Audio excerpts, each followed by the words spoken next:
Hola, mi nombre es Ivani Gómez, estudiante de Comunicación Social en la Universidad Bicentenaria de Aragua, Núcleo San Fernando de Apure, y les estaré presentando un video educativo en el ámbito de la producción de textos discursivos, que tiene como propósito explicar sobre los elementos de la cohesión discursiva. Se define el texto literario narrativo y se identifican los periodos oracionales y sus tipos de relaciones, y para finalizar, describiendo los actos del habla. Inicialmente, todo texto bien escrito es coherente, presentando relación entre sus componentes. La cohesión textual es parte de la organización lingüística del texto y permite vincular sus elementos. Para ello se emplea una variedad de mecanismos de cohesión. Sin embargo, se hará referencia solo a tres de ellos: la cohesión léxica, gramatical y el uso de conectores. En cuanto a la léxica, consiste en proporcionar cohesión mediante el uso de términos similares en un discurso. Algunos mecanismos de cohesión léxica más comunes son las repeticiones de las palabras claves, el uso de sinónimos y antónimos, las metáforas, las calificaciones valorativas de atributos y el hiperónimo, entre otras. La cohesión gramatical es el grado de adecuación que ciertas palabras demuestran respecto a otras, para que el sentido entre ellas quede totalmente claro. Para ello se debe usar correctamente los pronombres demostrativos, personales y numerales, así como también los morfemas de género, número y la persona gramatical. Mientras que los conectores permiten relacionar distintas partes de un texto, muestran la señal de una conexión, por eso también se les denomina marcadores textuales. Texto literario narrativo es aquel que tiene como propósito comunicativo relatar una serie de acontecimientos, ya sean ficticios o reales. Se caracteriza por describir las acciones que realizan los personajes que se desarrollan en un tiempo y lugar determinado.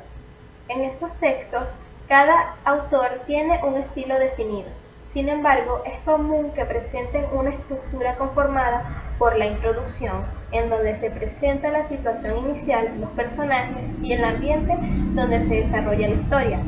El nudo es la parte central del relato, describiendo los momentos de mayor tensión del conflicto, culminando con el desenlace, donde se resuelve el conflicto y se cierra la narración. También se puede resaltar una estructura externa y una interna. La externa divide el contenido del texto en capítulos, mientras que en la estructura interna se encuentran presentes los elementos que conforman la narración, como narrador, los personajes, espacio, el tiempo histórico y las acciones.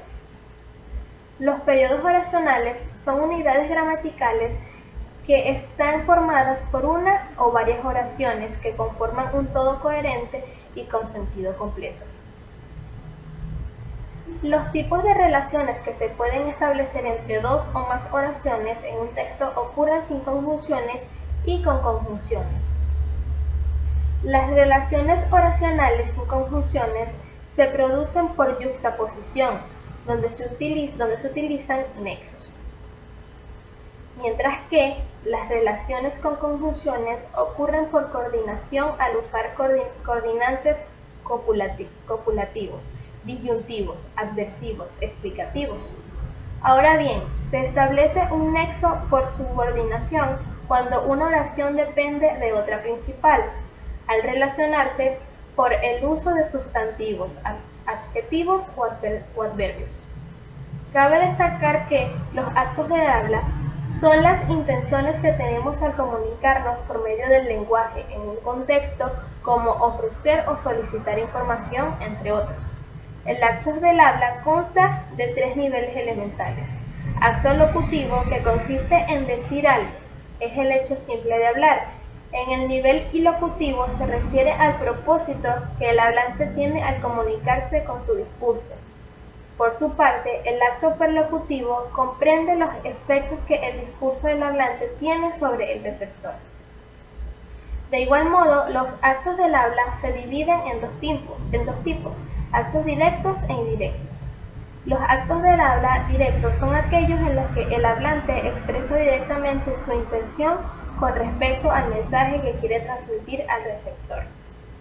Por otro lado, los actos de habla indirecto son aquellos en los que la intención del hablante se expresa de manera indirecta. Por ejemplo, cuando se dice hace frío aquí y lo que en realidad quiere decir es que necesita que se cierre la ventana. En vista de los planteamientos realizados, no cabe duda que para la producción de textos discursivos, como los literarios narrativos que comuniquen de manera clara, es necesario que el autor utilice correctamente elementos de cohesión discursiva. De igual manera, debe ser capaz de crear e identificar periodos oracionales. En este contexto, el estudio de los actos del habla es fundamental para una comunicación efectiva, ya que permite entender cómo las palabras pueden tener un impacto en el entorno. Desde este punto de vista, la producción de textos es un proceso valioso que ayuda a desarrollar habilidades de comunicación y contribuye a la transmisión clara y efectiva de información y conocimiento en diferentes contextos. Esto ha sido todo, espero les haya gustado, pueden dejar su like, su comentario y suscribirse.